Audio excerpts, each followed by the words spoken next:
Hey, it's the Lean Into Artcast, a show where a couple of visual storytellers get together, engage with a topic, walk around a topic, think about a topic, and hopefully, you know, well, at least do a cursory evaluation of the topic. Topics about visual storytelling. We think hard about visual storytelling, so you will too. My name is Jerzy Droz, cartoonist and teaching artist. The other host is. Hi, I am Rob Stenzinger, UX and game designer. How are you doing, Jersey? I am a-okay, Rob. A lot of stuff going on in our lives right now, but I think we're both navigating with cheer and aplomb, right? Doing our best. And you know what?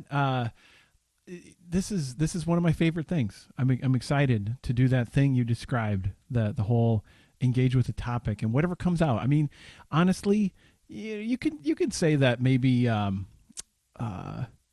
no, you can't. We put it all in. We do our best every single time, right? I mean, it's some topics are just hard. I don't know. Like we'll see what happens today, right?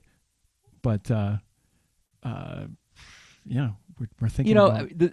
if it was easy, then it wouldn't be that much fun. Mm, The thing I say, I said I called myself a cartoonist and teaching artist, which is to say a person who makes comics and then teaches people how to make comics. And I say to my students all the time, because like I work with young people who sometimes get that wonderful magical notion in their head that someday they're going to plateau. They're going to hit this Super Saiyan mode where they could just now do anything with absolute speed, precision, and effortless grace. And they're fighting to get there. And I say, keep fighting to get there, because if you ever do get there, there's no point in going on, because now, what's next? What's after that? Well, I guess then, like Frieza comes back from the dead, right?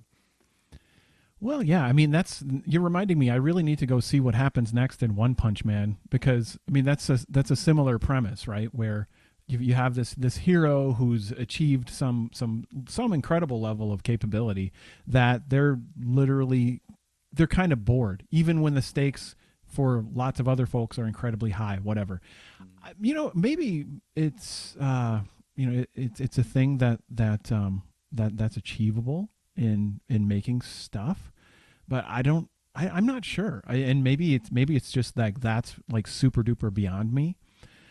Because when I think about that, I think about how um, I've always found some kind of limitation I didn't expect, some kind of thing I didn't understand about what I thought I was engaging with. I mean, there's assumptions. I'm walking in a suit of assumptions all the time, no matter how much empathy, how much sensitivity, anything I bring. No, oops, what's that? Oh, dang, it's an assumption. I didn't know I was carrying one, and Your assumptions are showing. exactly. So yeah. So you end up like you find I don't know, you find out new stuff about yourself and what you're making and the In people you're other making it for. words, Yeah. you are continuously learning. Yes. And we have topic. So, what are we talking about this week? I mean, there's a title on the episode. Everybody saw it. Teaching. What was it? It was studying, learning, teaching. Hmm. What do we mean by that, Rob? How do we frame it up? Way back, like 6 years ago, right? We started this thing called Lean Into Art, and the episode one had the supposition of I might misquote the title, but it was like good teachers are good learners. I think that was the first title. That was. I believe you're Yeah, right. and that's a thing that we operate under because as you go through making a thing and you engage with the process of making it, and you're critically considering the results of your effort and how you're doing and what came out of it, and did it, does it have the desired result or what have you. All of a sudden you've got this experience you can possibly unbox and convey and share with others, like you said, like you are a cartoonist and teaching artist, and I love that title. I don't know how to title myself so powerfully, but you know the teaching comes up where it's like maybe there's not a linear cycle between studying, learning, and teaching, because teaching does totally put you in the position where I really want those that I'm providing this learning experience to know to get some kind of benefit out of it. So I better really be ready, right? You ever go through that kind of thing? Yeah. Yeah. Yeah. So Although, so in making things, I invariably come up against all sorts of frictions and constraints and unforeseen complexities. Right? It's supposed to work this way. This is something I say every project. Is like I come up with a plan for how the project's going to work, but I know that the moment it starts moving, the machine parts start moving, all sorts of things are going to happen that I didn't expect. And so it never comes, the thing that I end up with is never exactly how I envisioned it. In some ways it's always better. In some ways it's like, oh well, next time I'll know not to do this. Um, but in the solving of those little problems and keeping all the wheels greased, there's a lot of learning that goes on there. There's a lot of problem solving that happens. There's a lot of, oh, I have to have this much done by this time, or I have to have this done in this way. Oh, they don't accept this file format. They want it prepared this way for their workflow. How do I make it work that way, right? What new technologies do I have to learn? What new techniques do I have to learn? Or in the case of the book that I just finished working on with my wife, Rockets, it's like now we have to study up on rocket history, right? Oh, hey, we'd like you to do a book on the history and science of rockets. Oh, we love the history of rockets. The science of rockets? Oh, you know what? I know basically how that works. I don't know the full physics of how it works. I guess I have to learn that now. And I have to learn it to a degree where I can talk about it in a comic, and explain it succinctly and visually, right? So you bet lots of learning that happens in there, and lots of things when I come out the other side where it's like, okay, that was an experience. I know that there is useful information in there to take to my students. There's useful information there to take to my constituency, my community, my fellow artists, as well as the people who just are enthusiastic about the stuff I make. Right? I'm reminded. We just talked about this on the latest Galaxy Super Adventure show, which just updated this week. Sally Carson, Fixpert on Twitter. I was trying to look up her tweet, but I mean it's from a while back. But she's a coder, designer, and cartoonist, so she's kind of like she's cut from the same cloth that we are, Rob, and an awesome human being on top of it. But she said, like the creative process is like you make a thing, you learn, you have an experience that you learn about while making the thing, and then you share that experience with other people after you've made the thing. I'm terribly paraphrasing it, but that's essentially the cycle she described as the creative journey, right? There's a making, there's an experiencing while you're making, and then there's a transmitting of that experience to others. And I mean, honestly, that may not sound appealing to everybody. So maybe as we explore the topic, some aspects may be more scary or less scary, or somehow, I don't know. I hope not less attractive in the end, right? I mean, so it'll be interesting to hear. Like, I mean, what do people think about this? Like the leaners out there. Yeah. I know a lot of you also teach and share. Like Becca Hilburn, holy moly, like right? Yeah. I mean, doing a lot of just this, teaching and advocating, and I guess that wasn't necessarily part of our topic, but also like there's inherently this, you're planting a flag saying like, I'm so excited about this technique, this discipline, making comics or storytelling or, interactive storytelling, UX, game design, any of that stuff. I'm so excited about this that I wanted to be able to convey it, and I wanted to convey it because I am planting a flag to say like, this is such a useful, worthwhile endeavor. And so in a way, you're really putting yourself out there as an advocate by doing the teaching.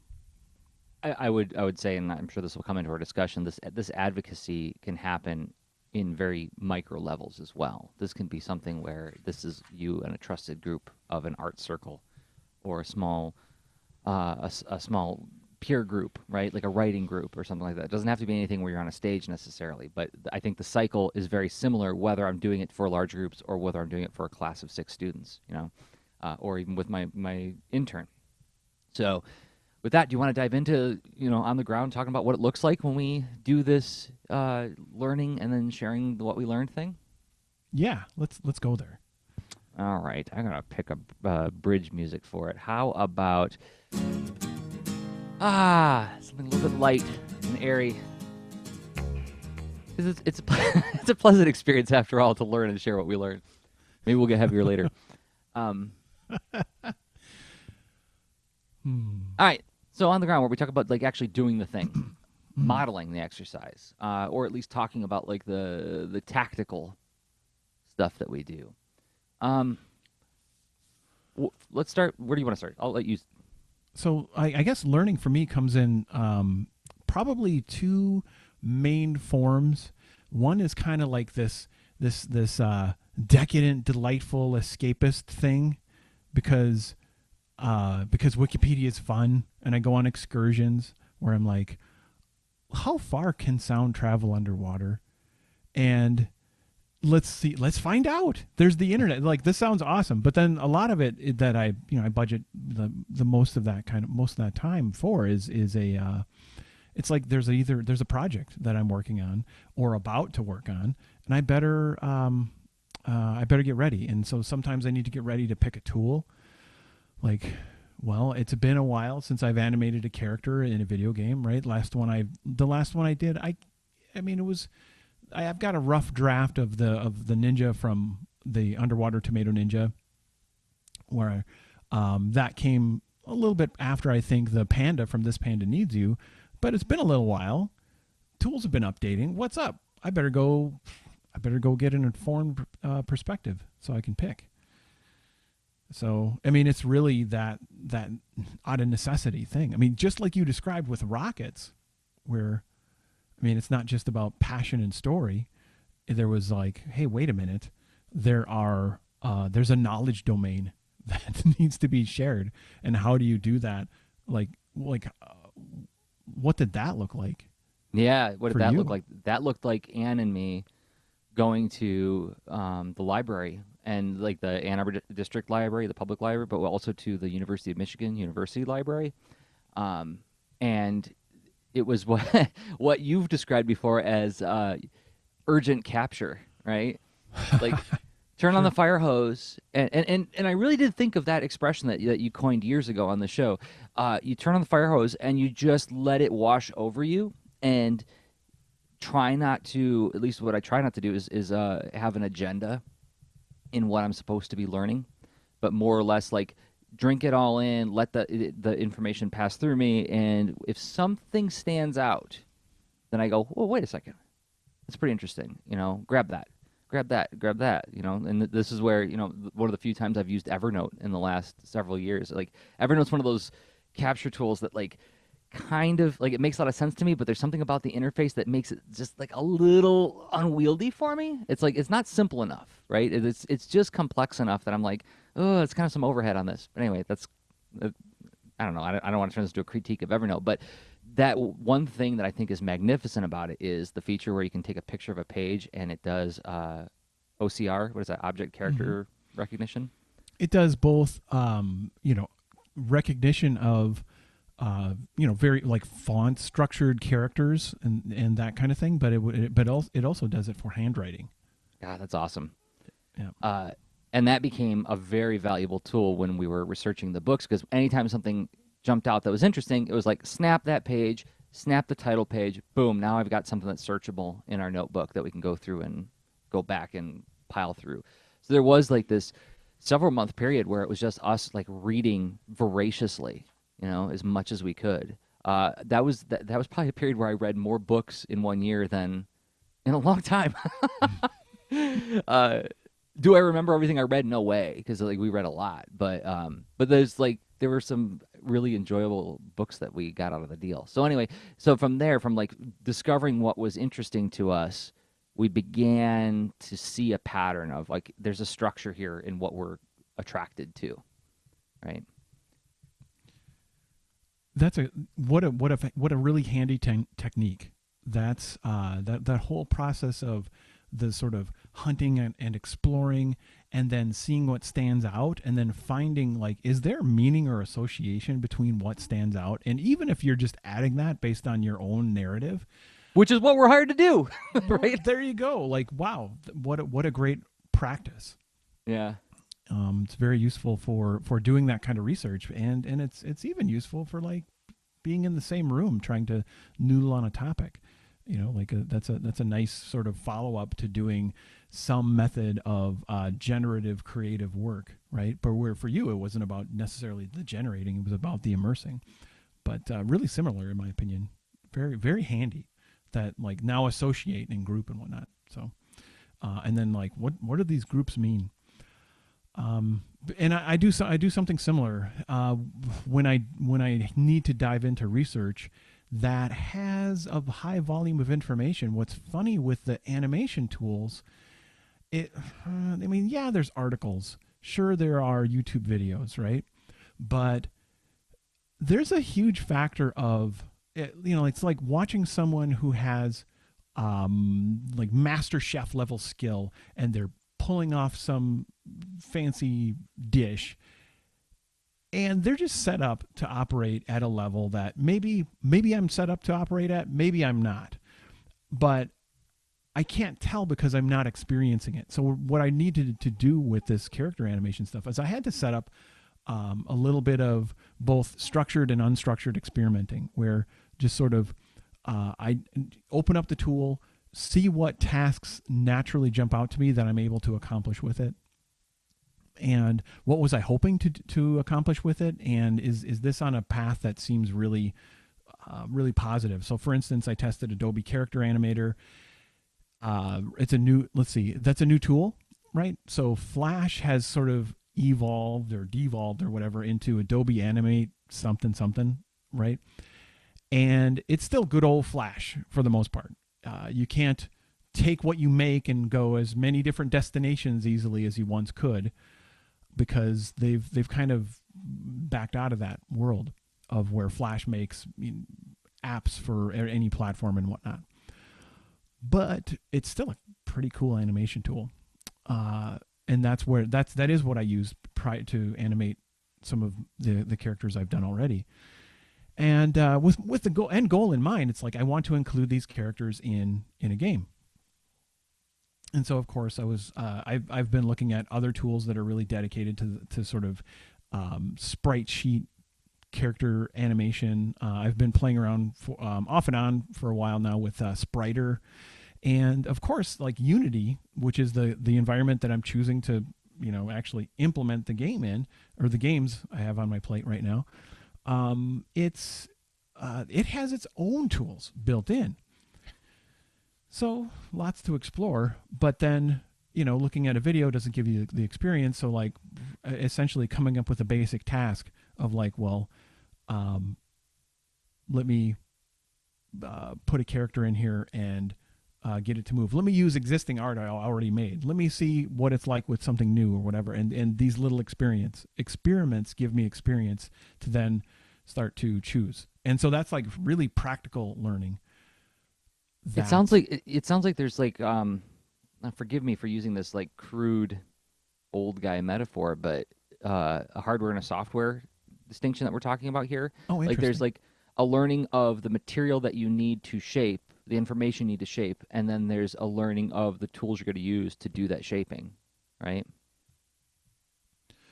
I think that's I think that's pretty fair, because it's there are multiple variables, right? There is the by choosing like the platform, it has certain influence and design constraints, which are helpful for making a choice. Yep. Yeah, it certainly, it both affect each other at the same time, right? Yeah. They're not mutually exclusive. But it's like I was thinking about, as you were talking, I was thinking about how with Rockets, it's like we knew what materials we were going to use to draw the book, right? Mm-hmm. Like those tools were chosen pretty much at the outset. And the look of it was fairly clearly figured out before we had the content of the book figured out. So that had little effect on the studying and research we did at the beginning, right?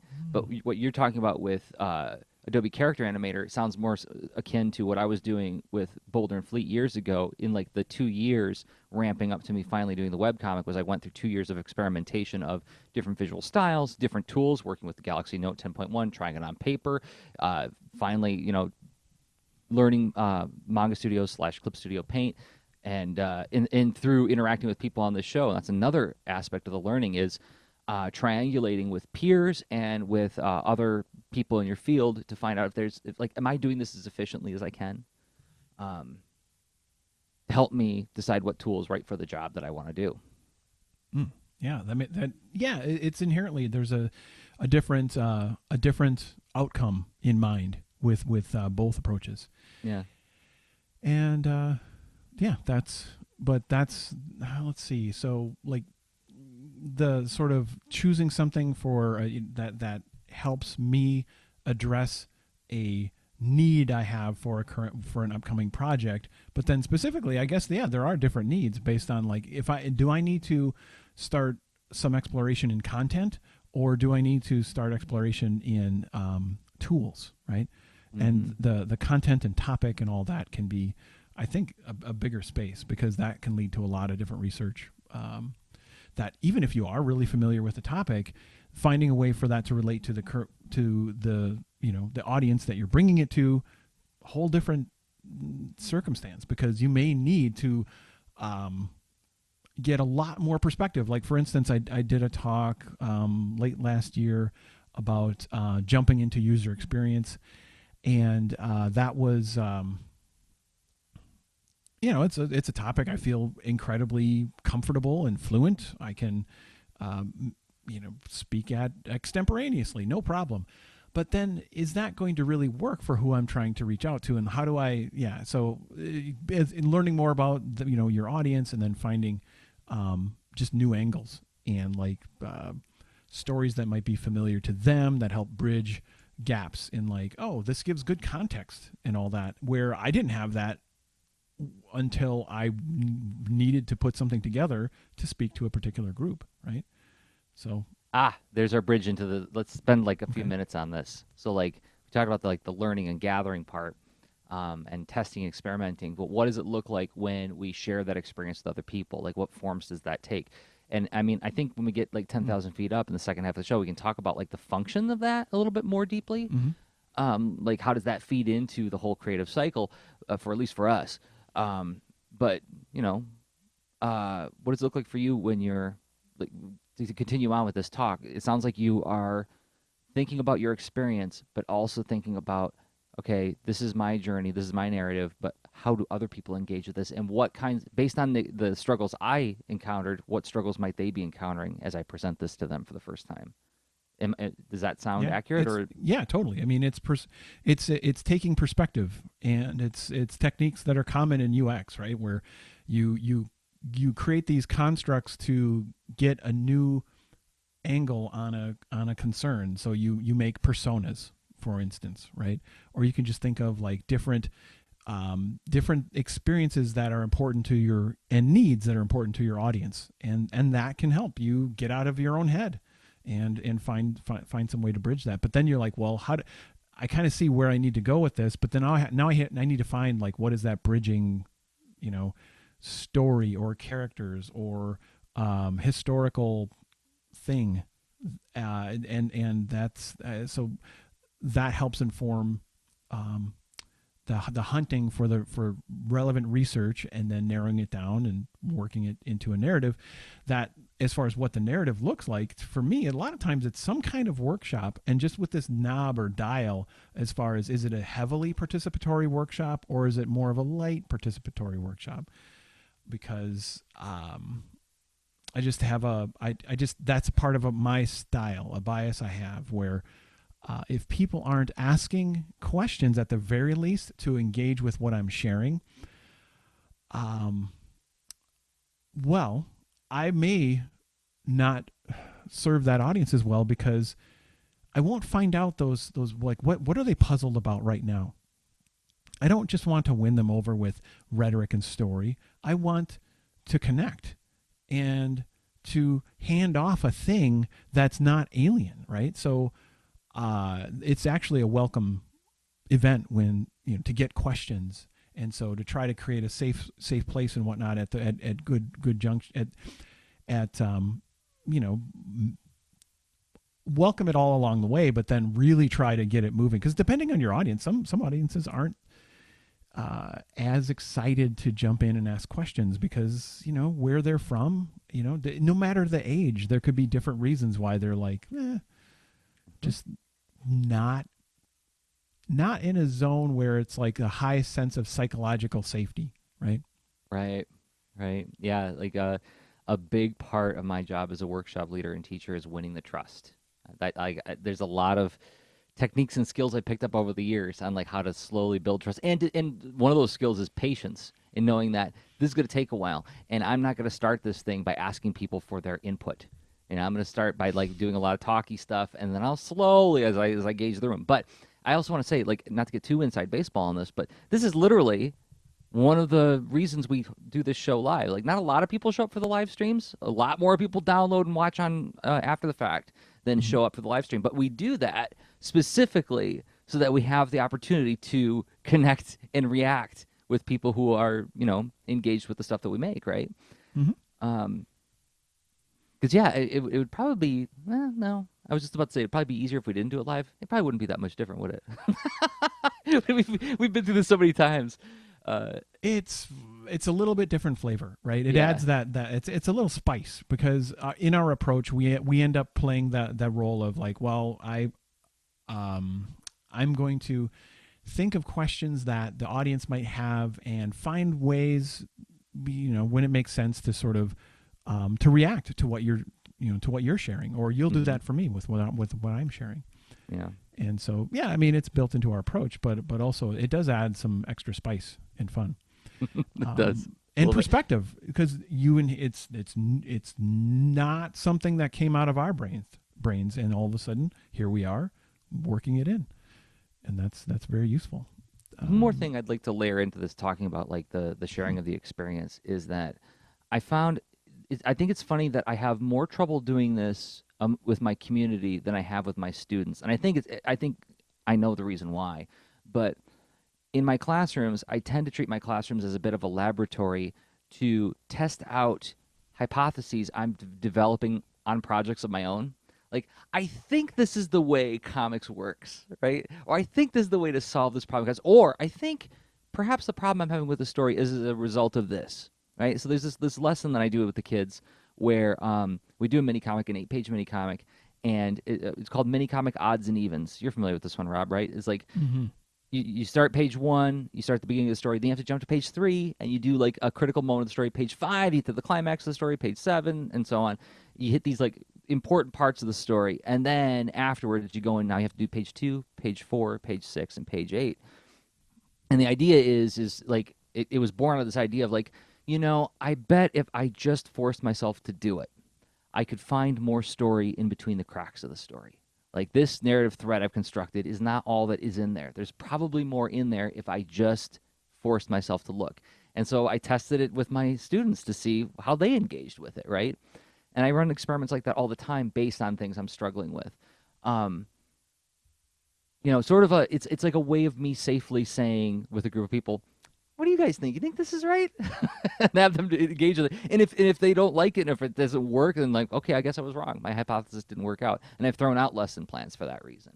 I stopped using lesson plans because it just doesn't connect. So that's that's a very, that's very experimental and like participatory, and it has this improvisation, I think, with what you're,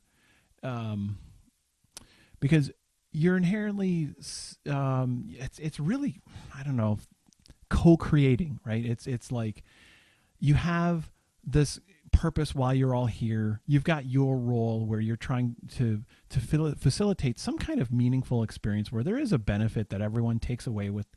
But like, it's not like, oh, you put pencils in a bag and some whatever, and it's like, everyone literally carries away the same physical objects or whatever. a make and take, right? Like that's what they call it. It's like everybody's gonna glaze this ceramic thing, and I guess that's another way too, right? That is. It's a low risk one, right? Totally. It's but I guess what you learn out of a low risk thing, it's a little bit like really just kind of pointing toward a skill that you may want to to build and discover or relate to, whereas we're talking a little bit more about, actually starting to gain the skill, right? Mm-hmm. Yeah, instead of just pointing to it. And in my workshops and classes, risk diminishment is a large part of the way I structure it, where like one of the very first things I do, if it's a brand new group of kids who have never met me before, never engaged with me before, is I do what I like to call the little magic trick at the beginning, right? This is the thing to wow them, to show, let's play into their assumption that what I do is something that only special people can do. But I'm going to flip it. And so I hold up my hand and it's like, okay, I'm going to hand over my drawing hand to your brains. Everybody, you're going to focus your creativity into my hand, and we're going to take some input from the audience. Give me an awesome animal. Give me an awesome job. And I start drawing it, and I put it all together. And then if it's little kids, this doesn't work with teenagers as much. Adults, somewhat. They're like, wow, look how effortless it is. Look how easy it is for him. And then I turn to them and say, and now you're going to do that, right? I open the door a little bit, show them how cool it looks, and then I say, well, now we're going to do it together, right? So like that's that's as low risk as it gets. Watch me do a thing, and I'm going to imply that you are involved in the act of creation. And they are. I mean, they're not actually doing the drawing, but they're feeding me ideas that I'm compiling, right? Mm-hmm. But and there's inherently an action reaction, right, where they get to say a thing, and then you do a thing, and now there's more connection. Yeah. And then I usually hang on to that drawing so that after we go through shape, size, line, and color, and the exploration of like how shapes and colors interact, create meaning, and then I bring back up our drawing and I say, now let's go back to this thing that we did at the beginning, and look at what you guys chose to have me do here. Oh, since it was a shark truck driver, look at all these points that we put all this over the sky. So and what about this word balloon that we did over here? And like I'm giving them co-credit for creating this, honoring their contribution from the start to give them the reassurance. Anyway, that's all just teaching technique. But my point is that like risk diminishment is nothing to sneeze at. That's like a huge part of this thing, is like, how do you create something, depending on what audience you're talking to, how do you make it so that it's approachable and inviting, and not, oh man, what was I just listening to where they're talking about? I think it was like, it was the On the Media podcast, this problem of anti-intellectualism in the United States, Mm-hmm. and like intellectualism as a word that carries like a lot of baggage, common sense versus intellectualism, right? Yep, I've heard it phrased in a variety of ways, being book smart versus street smart. Maybe that's an out of date juxtaposition, but big old. What do you do with that? I mean, so okay. So I inherently am a certain kind of quirky delivery mechanism that I haven't had to be in a position of exactly working with that kind of audience, right? Mm-hmm. And also either that or having a certain official hat or role where if an audience is really into the sort of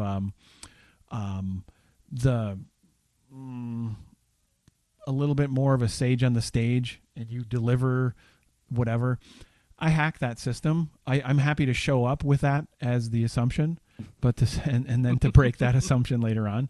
Yeah. But like that's one of my greatest joys when I get the opportunity to do that. I'm happy to disappoint you. I'm delighted to disappoint you. Yeah, and then remake something that is useful and delightful and beneficial. But and that whole the anti-intellectualism. Well, all I'm just trying to say is that there's in some people, and I'm not saying like those people, I'm saying amongst all of us to varying degrees, there's an apprehension that comes with trying something new. Everybody feels nervous about trying something new. So maybe it's at a scale. If it's on a scale, right? So if you don't feel safe and comfortable to participate in a thing, I'm sure all of us have been in a class at some point and get asked the question, or you're in an auditorium listening to someone that you're like, oh, this is really fascinating. I'm really into this, and thinking. Then they're like, and do you have a question? And then you're like, yeah. Or, hey, Jerzy, you just watched this amazing dance routine. Like I love like Fred Astaire films, and that guy like moves like he's like a swan. All right, now you try, Jerzy. Not happening. Okay. I'm not getting up in front of people moving around like that. You don't want to see that. I don't want to see that. Exactly. But I'm happy to watch and think about it. Right, and that's so funny. So, so there is a mechanism where like you fine tuning like what kind of activities you have to meet the audience where they're at, Yeah. and then try to create something where I share a common bias where it's like, we're not, I'm not a transmitting beacon and you're a receiver. We're all both, right? And this is where it gets tricky with when we talk about sharing with communities, because, and we've talked about this a lot, and I think it's a problem that still is yet to be solved, is that most media platforms on the internet are really more or less broadcast mechanisms. Sure. And then it's just a matter of like, it's like broadcast, and then is it pointing in one direction or the other? Because is it really engagement and whatnot? So like that whole thing, and just, I guess it's easy to sort of flag that, but sort of, talk about it generally, but it really looks like there's, you can plan for what you're going to share and be ready to share the thing. Depending on the nature of the thing, you'll get whatever prep done. Is it a tool? Okay, you're going to do more hands-on stuff. Is it of a certain nature that better involve that tool? Then is it more of like a general base of knowledge or a perspective or a general skill or like storytelling or something like that? And things will look different based on that. But like you'll end up meeting the audience where they're at, where they may be on the spectrum from like, we're up for everything. We are an improv school that's probably more ready than you, right? Yeah. Like that would be one extreme, and the other extreme would be like, you know what? Everything's scary. No thanks. Yeah. I don't know. I was told to be here, so let's just get this over with, right? I mean, that's kind of like the two extremes. Everything's scary, so no thanks. I was told to be here. Oh, that's good. Yeah. But I know exactly the student you're talking about. Yeah. You got your prep, but then you have your performance, right? So there's and that's what it looks like. I think this is the kind of thing we've been unboxing to like do to unbox one more box, right? Is like that this thinking, you end up practicing that as you're sharing it live, where is my audience and how do I relate to them and how do I, because I prepared this, but maybe it's got to look a little different, and you're sort of working through that as you share it. Oh, and it's so iterative. You want to talk about like what makes learning new skills interesting? Like, how do we know this is the thread to follow? Yes, I do. Okay. I would like to do that. In fact, after we take a little break. All right, you want to take a break? You want to do the break this time, Rob? Thanks to people who make this show possible. So yes, I do. I'm ready anytime. I'm waiting for that music. He's got 2 big bags of yes, everybody. 2 bags of yes is how I showed up to this podcast. I hope I leave with at least 1 bag. All right. He's got enough yes for everybody. And here we go. We're going to thank some people who make this show possible. Yeah. And those people are the people who support us on Patreon. Tell us about them, Rob. Okay, so they're wonderful people that you could join, and maybe you're already a part of, that use this platform to support Lean Into Art, called patreon.com. If you go to patreon.com/leanintoart, you can join in with this group. We love to every episode thank just some selection, a random list of folks who are supporting us through Patreon, which is this platform where it's like crowd sourcing support and funding. But instead of like the Kickstarter, it's one big event, whatever, it's like this ongoing thing where you're saying, I believe in this and I'm going to support it. And I want to thank specifically 5 people who are supporting Lean Into Art. There is first Miriam, right? So I don't have a Twitter handle, Miriam, but I deeply thank you for supporting us. It's so awesome to have you here. And then there's We Are LA Tech. We Are LA Tech is on Twitter at We Are LA Tech. Thank you for your support very much. Angela Mitchell. Thank you, Angela Mitchell. She is Angie Makes Stuff on Twitter. And then there's Shawnee Redfern. Thank you, Shawnee. And Shawnee is at Shawnee Redfern, which is a challenging spelling, which we can cover in the show notes. Then there's Kelly Ishikawa. Thank you, Kelly, for supporting Lean Into Art. And Kelly is on Twitter at Kelly of Ishikawa. So Thank you to you, Wonderful Five, and all the wonderful supporters of Lean Into Art that you can join in with them and give as little as $1 a month. And it gives us that sort of thumbs up to keep on going. It's super encouraging. And it's honestly, we're deeply grateful. And you just go to patreon.com/leanintoart. The Patreon makes it super easy to support us. Jump on in. Thanks. Yeah, thanks everybody. It means a lot to us. Jesse Kaufman is in the chat and says, "Now I'm left wondering why I'll dance in front of a crowd but won't draw in front of a crowd." I'm guessing parenthetically. Why is the thinking comfort for one thing not easily transferable to the other? I have some hypotheses on that, actually, Jesse, because years ago I did a workshop for an organization that primarily taught teachers who use theater in their classrooms. And they brought me in because, like, well, here's a different discipline. Let's see how that applies to teaching. And these teachers that I was working with had no problem getting up in front of a room and acting like you're a tree. And they would just go into that mode. I'm a tree now. I'm going to pretend to be a tree. And, like, to me, it would be like, oh, acting. I don't know how good. I mean, things like Galaxy of Super Adventure, Zach Gialongo has been pushing me in the back every episode. I'm like, I don't want to do voices. He's like, you're doing voices. And then I do voices. I'm like, okay, it wasn't so bad. But acting has never been something where I felt like really at ease, you know? So I was just as confused. I'm like, what are you talking about? Drawing is like blip, blip, blip, sloppy drawing. Who cares? But somebody explained it to me. They said, you know, when I go up and I pretend to be a tree, that's impermanent. That's ethereal. It's gone the moment I stop, right? But when I put something on a piece of paper, that's forever. And if I do it in front of people, it's like even more forever. Whereas if I do it poorly in front of people, it's like I can always just do it again. And as soon as I'm stopped, it's over. That's a hypothesis that I've kept in my pocket for a while. And I think about that when I'm trying to get people to draw. But, you know, it's like I think we all have different things where we are more at ease putting ourselves on display, right? Right. I mean, to me, I'm guessing it's like a skill level fluency thing that could be just subtle, and it could be through exposure, right? So you can have less of a concern of risk related to just even familiarity. I mean, if you like, how many friends do you have that are dancers versus, you know, cartoonists? Or, I mean, there's just, I think, tons of different signals you could be basing that off of. And like, just because of your own experience, one looks pretty risky and the other one doesn't. Jesse says, yeah, I wouldn't draw on a dry erase board either. Yeah.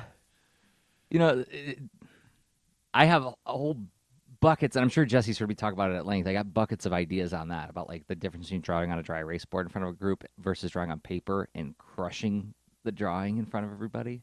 You know, like erasing it or crushing it. There's like a different message that gets conveyed as to like how we interact with the stuff we make and how we treat ideas that are not useful at the moment, right?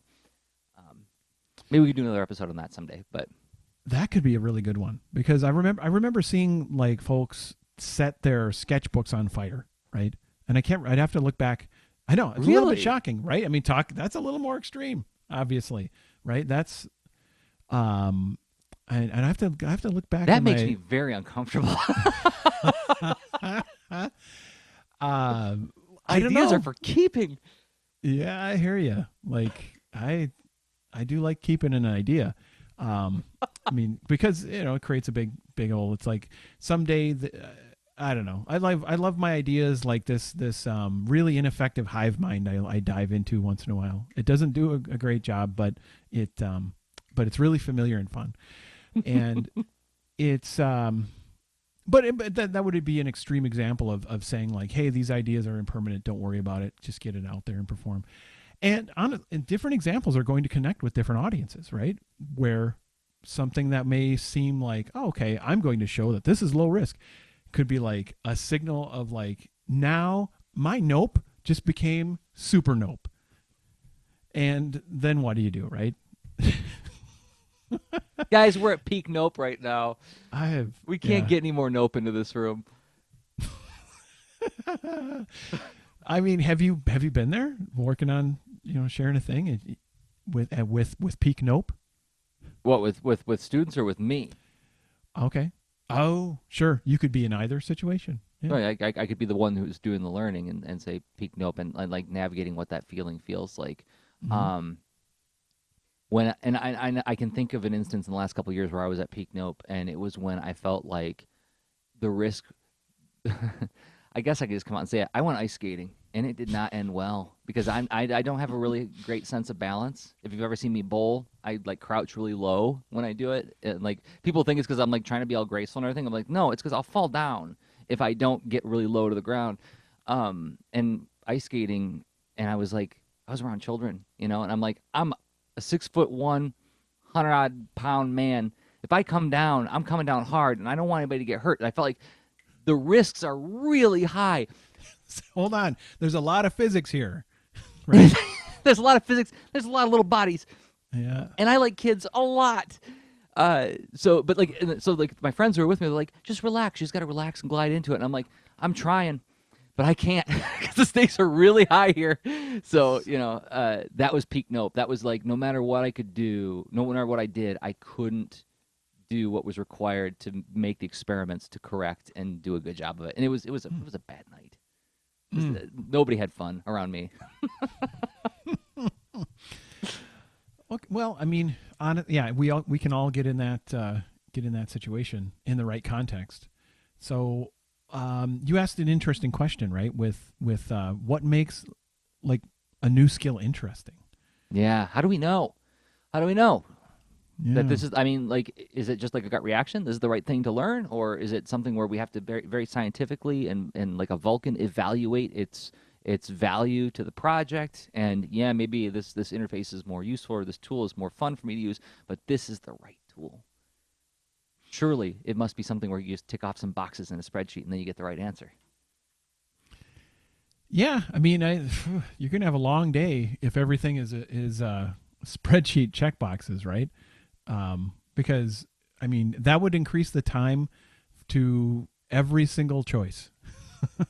um, what socks to put on, which one to put on first, what to eat for breakfast, all that. I mean, yikes. But at the same time, like, so I mean, emotions help a ton with this, right? So I do think that there's probably some mix of like, oh, this is like useful or potentially beneficial and attractive, right? Where I can't, there's some less easily quantifiable thing that I'm like, I'm excited Mm-hmm.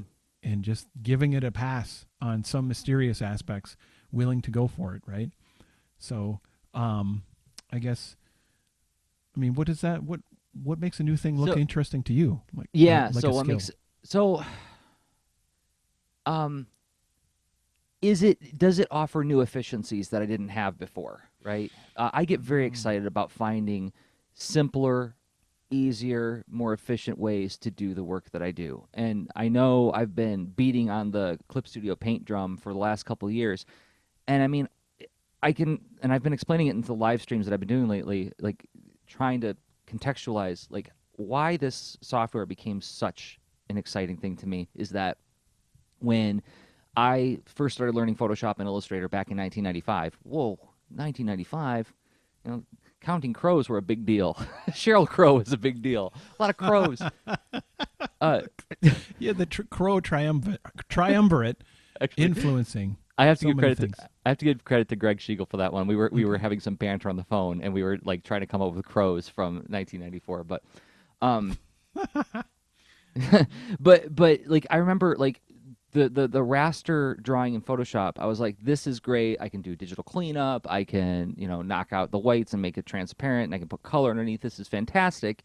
But I also was drawing in Adobe Illustrator. I'm like, all these vectors are so nice because I can change the line after I draw it. I draw the line and then I can adjust the line and I don't damage the line.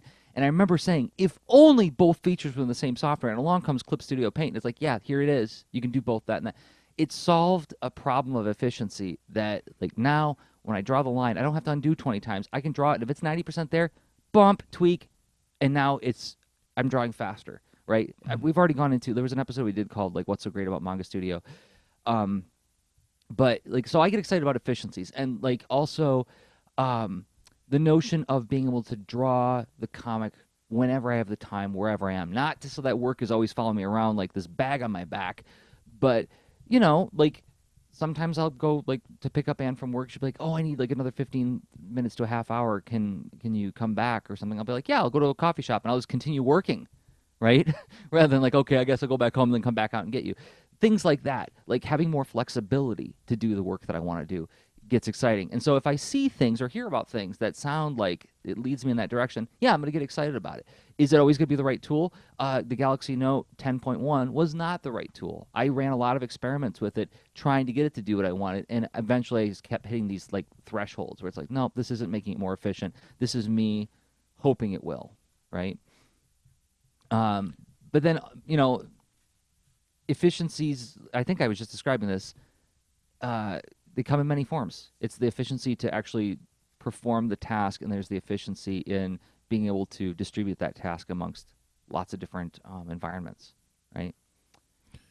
Yeah, I mean, what you're describing, it's almost like it's your own way of adapting and evolving your process, your product, your service, everything that the things that you do, and there's inherently there are pain points that you may know or become more and more aware of, right? And especially when a new tool comes along where you're like, I didn't realize this would be so tempting now that I consider it, but now it's tempting because I have this pain point. And also there is like desire and delight, right? Yeah. Where I'm just like, I know that my payoff for automating this task isn't going to be instant or whatever, but like just the fact that it's automated, I feel good. I like this. You know? Yeah. There's something about that feels really, really nice. Having a machine do something that's tedious and time consuming for you, it feels really good. And also, just not being. I love not being locked into any location. Like years ago, I used to say like, to get in the creative zone, I got to be at my desk, and maybe that's the way it is for some people. I know it was that way for me for a long time, but now I love that it's my choice. I can go to the desk to be creative, or I can be in my car and be creative. It can happen anywhere. Um, but also, yeah, like learning new techniques about like how to do different kind of layer grouping, so that like if the client asks for a change, it's like now I don't have to redraw anything. I can just go like, boop, there's your change. I can move a thing, I can copy a thing, I can adjust things a little bit more efficiently by learning the software more deeply. But then also like things like file preparation. So when I was talking with Greg Schiegel, one of the reasons we were on the phone is that I was asking him about like, okay, how do you prepare your final digital files for publishers? And he was walking through his method, and I was like, what? That is a screwed up way to do things. Why are you doing it like that? And he's like, well, because if I do it this way, I get like immensely small file sizes. And I'm like, okay. And I'm looking at my file size, and I'm like, I got a 200 megabyte file here. He's got a 3 megabyte file. Holy cow. Okay. Yeah. and it helps to triangulate, not to say like, am I doing it wrong, but more like, okay, how is he doing it? Why is he doing it that way? What problems is he trying to solve? Does that in any way contribute to the problems I'm trying to solve? Is it a new way of looking at the problem I'm trying to solve, or is he just solving a different problem, right? So like one of the things that we were talking about would, if I did it that way, it would eliminate something I really like about the way my work looks. It wouldn't be possible for me to do it that way. So it's like, nope, I'm sticking with this because my desired outcome is to have this particular kind of production value in the work, right? It's interesting. I mean, so so what makes a new skill interesting? It's almost like there's you're describing a process that seems to point to a concern that is this underlying thing, this influence of, I want to keep evolving at what I'm providing, right? And if I have some method of being able to discover whether what I'm doing is actually really well suited to accomplish what I'm trying to accomplish, or like I might discover new things that I got to figure out if that might be better, and doing a little bit of that all of a sudden can help. I mean, you might accomplish greater efficiency or new kinds of things that you weren't, like new products, new capabilities, what have you, right? So I guess the newness, in my opinion, is a little bit what you're pointing to, of like the I guess it keeps you in, it puts you in a new situation.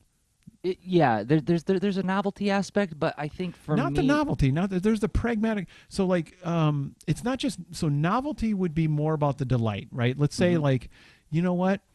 I don't know, Clip Studio Paint emits a very pleasant lemon scent. It doesn't have I was just anything. gonna say odor. I knew you were heading for odor. Like, I don't need a lemon scent while I'm drawing a comic, but like it's nice. I like it.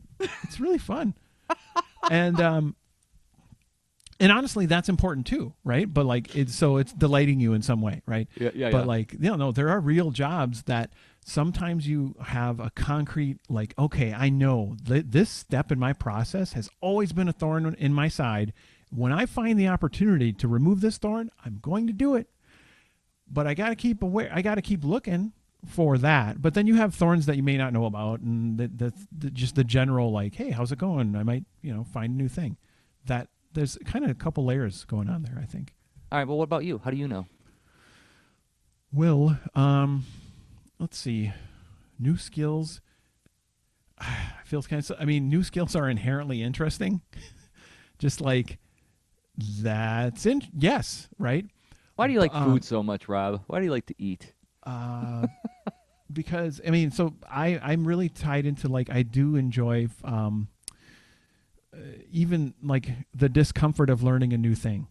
So yeah, I would probably go to a dance class or something that it's like, well, let's get it on the calendar and make time for it and whatever. All right, it's going to be weird, but yeah, I'm going to learn something. So that it's interesting in and of itself, but then it's interesting in the sort of discovery process, like we were chatting about, where there may be, new capabilities and ways to get better at what I'm doing. So, in the new capabilities, meaning like, well, because of this next project, like the animation of the 2D characters, I decided that part of my hypothesis for my next projects, it's adding some element of my flair and seeing how I find delight in things that move differently than just code moving it, right? I that's going to be like a part of the hypothesis of, like, this is a good fun loop, but then this is a good complementary style for the fun loop, whatever, right? So I'm like, well, okay, this animation thing, it's becoming more important. I know how to dodge it or de-emphasize it. I kind of need to face it because but now that I'm facing it, oh boy, like I need to get better at this, right? Yeah. Because I'm frustrated with the amount of time it takes me and that kind of stuff. Oh man. So that makes the new skills interesting right there. Where I'm like, I'm going to go back and forth where I'm like, is there a tool that removes this pain, or is there just a technique that I just have to practice to remove the pain? Okay, I want to talk about that pain for a minute. Maybe should we do the pain as the final thought? Because I know exactly what you're talking about.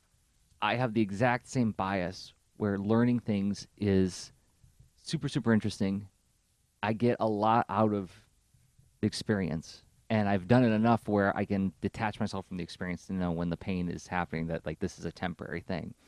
But I had an experience recently where I encountered that pain in a very public way. And this isn't like the getting booed by people, but it's like something where it's like, it's very difficult to do something that you're not sure what you're doing for the first time, and you hit that middle point where it's like, I don't even know if this is any good anymore.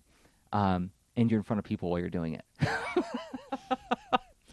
And I feel like that just like kind of ramps up that feeling even more. And it made me, I caught myself in a situation where I was like, oh, I'm not enjoying this at all, you know, and I might have to bail. I might have to actually bail when I do this. But so, That sounds excellent. you want to talk? I just want to explore that idea a little bit, that emotional state as like a closing thought on this. Not to end on a downer note, but more like to acknowledge the pain and say like, yeah, that's part of it. Yeah. Okay. Totally sold. And I'm even sold on the idea that it's not going to be a downer. It won't be a downer. No way. All right. So let me pull up our last sponsor spot. Because this show is made possible by a couple of people who do the show, meaning us. We make things. I'm a cartoonist and teaching artist, which is to say a person who makes comics. And a comic that I hope you will check out. Oh, by the way, we're going to talk about this for about 1 minute and 30 seconds. I got a timer here. The thing I make is a comic called Boulder and Fleet at boulderandfleet.com. What is it? Well, as we can see on the screen, if you're watching the video, it's about a bear and a bird who are friends, and when they see people in trouble, they help people who are in trouble. And if you're an adventurer for hire, that means that usually you're going to get into all kinds of physical trouble. Complication is the bear's a pacifist, doesn't want to hurt anybody. So how do you navigate these kinds of problems without actually hurting anybody? You can find the comic at boulderandfleet.com or on my Patreon at patreon.com/Jerzy. Rob, you make a game. I do. The game is called This Panda Needs You, and it is really an all ages thing. It's a stacking shapes and doing pattern matching. Super mellow, right? This isn't like aliens pressuring you to solve stuff, save the world, what have you. But it is worthwhile because, you know what? There's a cute panda that needs you to solve these puzzles, right? You know, what happens is this little panda shows up and blocks are stacked a certain way, right? And a cloud shows up, knocks them all down. Nothing personal, just what the cloud does. And, well, now you're here to help put things right. And as you're doing that, there's this mellow background music. The panda's dancing to celebrate your good work. And there's like 50 levels or there's more than 50 levels. But yeah, it's available on your iPhone and iPad. It's in the Apple ecosystem right now. You know, hopefully it will be on Android soon. Feel free to tweet at me if you're excited about that. So this-panda.com is where you can learn more about it. And if you've already purchased it, giving it a review in the iTunes store would be super awesome. 5 stars.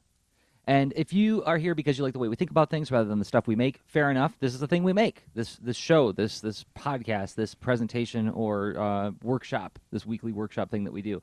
And we have more of these kinds of workshops at leanintoart.com/workshops. There's comics workshops there. There's UI, video game design workshops, and you can get them at a price of your choosing. You decide how much to pay, even $0. You can just download it. And if you really get something out of it, then you can come back and then purchase it. You know, that's like giving us a tip for the work that we did to make it. A free thing that you can do, if you've already done all these things, you've already read Boulder and Fleet, you've already bought this Dash Panda, you gave it a 5-star review, you downloaded the workshops, what else can I do? Well, if you're listening to this in a podcatcher like iTunes or Stitcher, giving the show a 5-star review helps more people discover the show. If you're watching the video right now, giving it a thumbs up helps it raise its relevance in search. You know, YouTube is a very important search engine. Helps more people discover the show, helps us find more people who want to support us, and it helps make the whole thing more sustainable. And we thank everybody who has been supporting us in those ways. Thanks so much. Thank you. And also, we are on the Google Play podcasts as well. That's right, we are now. Yeah. Thanks to you. Thanks for that, Rob. No problem. All right, I'm going to try to pull up this in process piece. I want to talk about this. Like, what happens when you get into that state where you're like partway through the learning and you're like, oh no, you know, and like it was such a visceral emotional experience. It was like all of my detachment strategy that I've used in the past is like, I know this is part of the process. I know that this is how it goes. It wasn't enough to stave off the I felt scared. I really did. So let me pull up on screen. So like, okay, you talked about this whole thing where it's like, the things that you need to learn can sometimes become emergent things that, like, I want to make a thing with these kind of parameters and this kind of feeling. Oh, if I want to do it with this kind of feeling, I need to have this kind of production value or this kind of quality, this kind of animation, this kind of visual look in order to complete the package, right? So I'll try to make this brief. Boulder and Fleet, when I started it a few years back, I decided on a square page aspect ratio. You probably saw it when I was talking about the comic a moment ago. Here. And that was because I decided at first that the primary delivery mechanism was going to be Instagram. I wanted people. My hypothesis was like that's where I see people engaging with images. Let's see if people find the comic there and enjoy it.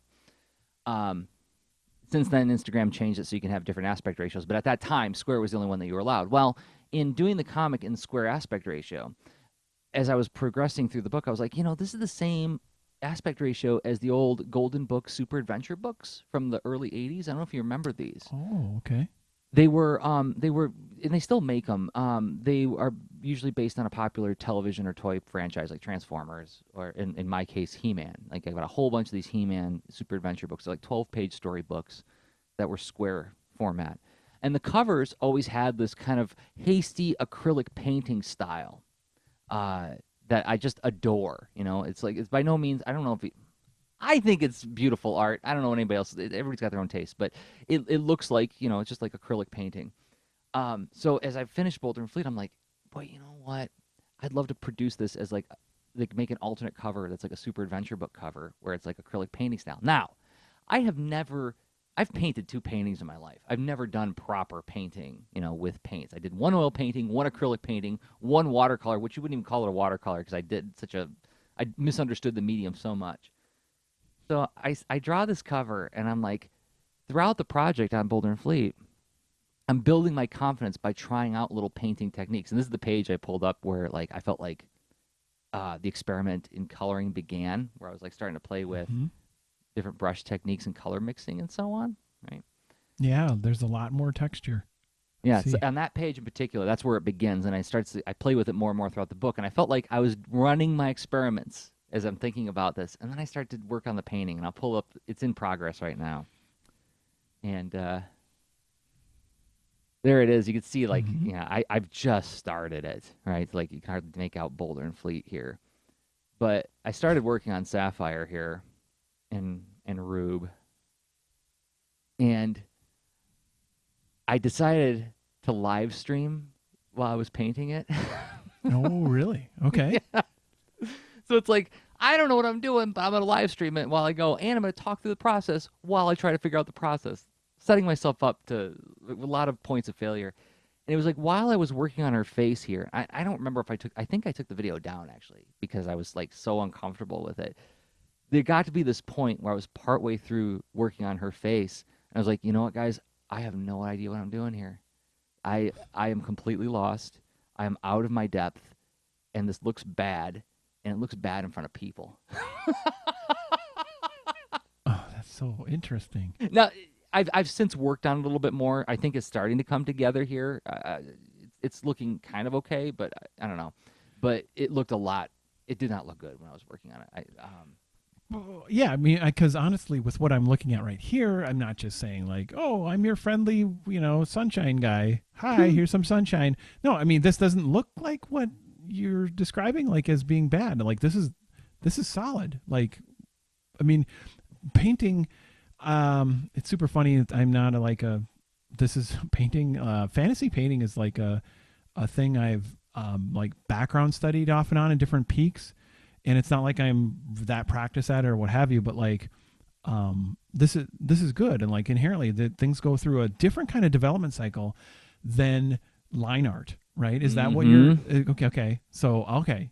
You said instead of the line art door, you went in through the sort of form and value and hue door. Right.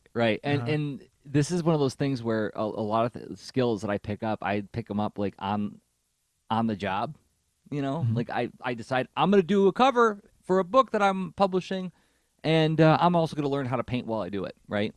And I watch people like Luis Escobar. If you follow his Instagram, like he does like all of the traditional classically trained stuff where he does a value study, he does a black and white study, and then he adds the hues after the fact and plays with that. I didn't do any of that. I'm figuring it all out like on the painting, which is probably taking me a lot more time than it needs to. But I'm confident. Well, yeah, what were you gonna say, Rob? It was sorry to interrupt because I don't want to break your flow, because the idea that sometimes when we are so familiar and have experienced being an expert at some area of concern, Then you have the expert kind of like method of evaluating what to do next. To me, when you're doing a new thing, you end up easily tripping yourself up. Now, I'm speaking for myself. This is what, like, when I allow this to happen, I get, that's what I call like kind of like my perfectionist feedback loop, or I'm early optimizing, where I'm like, oh, I could do this better. I should know better. I'm going to try to do it better instead of just doing something crappy and making it better. Right. It's, yeah, and which sounds so hindsight obvious or what have you, but yeah, I don't know if that resonates. No, that's exactly that's you said it much more clearly than I was about to say it. And like, I know that the next time I do this, there will be more efficiency. I'll have a shorter path to it.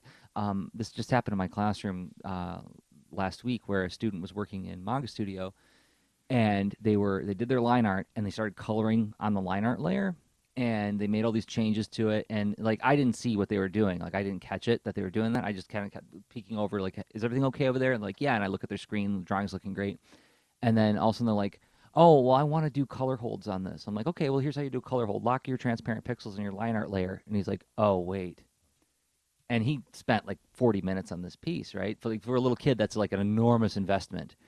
Well, that's a big investment for a lot of people. I shouldn't qualify it that way. But then, like, I'm sorry, buddy, you're gonna have to start over. You're gonna have to, like, because you can't even extract the line art out of there because you got it overlaid with so many different opacity colors because you're using like watercolor brushes. And he's like, all disappointed. And then like 15 minutes later, he's got the line art done. He's got the flats done. He's like, you know what? The second time around, it went a lot faster because I think I knew how to use the tools better. And he said it with like that flash of realization, like he discovered this and he was teaching it to me. It was this beautiful moment where I was like, wow, you think like, oh, I'll have to remember that next time I'm doing a drawing, and if I make a mistake, that it means that the next time will go faster. Kid nods knowingly, the best. That's awesome. But yeah, I mean, that's a truism, right? Like, so whatever stumbling blocks I hit on now is me learning for next time. But the thing I wanted to kind of end on was just exploring this idea of that moment of, oh no. It wasn't I'm in a room with failure. It was just more like it is very unpleasant to not know what the heck you're doing. I agree. I agree, because when you have experienced the, hey, this is fine. I will competently proceed through these tasks and get this thing out, and it's going to be shipped, and it's going to be really good. I feel confident because I have this practice and this evidence and previous efforts, what have you. But then, but you change enough variables, and then you're pretty much doing a new thing. So Yeah. that all those other things are no longer that relevant. And I think for my angle on the whole, like the pain to learn, it's when I encounter this reluctance where I'm like, there has to be this, I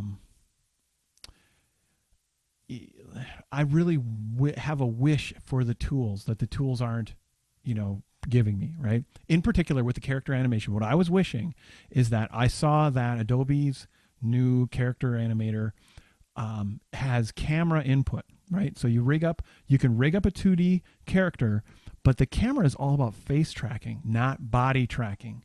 I was like, this is going to rock. I'm going to be just flapping my arms in front of the camera, and then I'm going to have a great little ninja, and I'm going to have a great little tomato king, and it's going to be good. And like, I'll get to act it out. Nope. You can influence the character's body because of the head being a head bone, bone being attached to the, the torso, and then, it influences, but it doesn't animate the whole thing in a, detailed way. So I'm like, well, oh no, this means I have to do it by hand. And I'm like, oh, this is not something that I've practiced where I've got the whole, like, well, I know this is going to take me 2 hours. This other thing is going to take me, 2.5 hours or whatever. Like, I have this comfort in familiarity and whatnot. So like breaking through that to try to just say, well, I'm not familiar and I need to proceed anyway. and I have to proceed with like, this tool isn't going to work. This one's good enough. I get a lot of resistance at that point. That's a big thing to just push through. And for me, I don't know. Yeah. Oh man, no. I just finished a book that was drawn entirely in Clip Studio Paint, and I had to deliver CMYK files, and Clip Studio Paint doesn't do CMYK. So, like, yeah, there was a lot of, so that means every time I finish a page, I'm going to have to export it as a Photoshop file, open it up in Photoshop to look at it to see if the colors are even right, you know? Yeah, because it's not as wide of a color space as RGB, right? Right.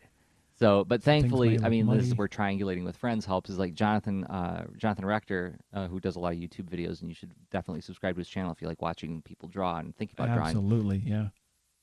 He showed me a trick where you can actually toggle on and off a CMYK preview, so which is pretty good. It's a pretty good preview, but it's like it was just like it was one of those things where I threw up my arms, going like, "Come on, Clip Studio Paint! I see so many nice things about you." Now you let me down. Give me a solid, give me CMYK. That'd be so great. Yeah. All right.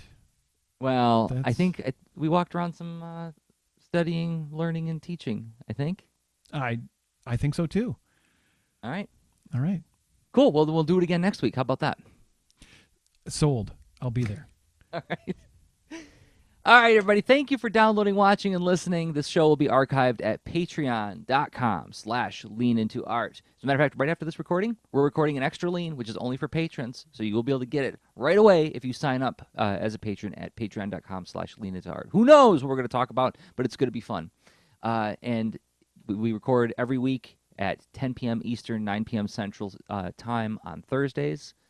And you can participate live on YouTube at comicsaregreat.com/live takes you where all the live events are happening. But you can also follow us on Twitter. Links are coming in just a second. So until next time, everybody, I have been Jerzy Droz of leanintoart.com and Jerzy on Twitter. And I have been Rob Stenzinger of leanintoart.com and Rob Stenzinger on Twitter. And okay, bye. Show notes for this episode can be found at leanintoart.com. You can also follow us on Twitter at the user leanintoart, and you can reach us via email at leanintoart@gmail.com. And remember, leaners aren't wieners. Thanks for listening.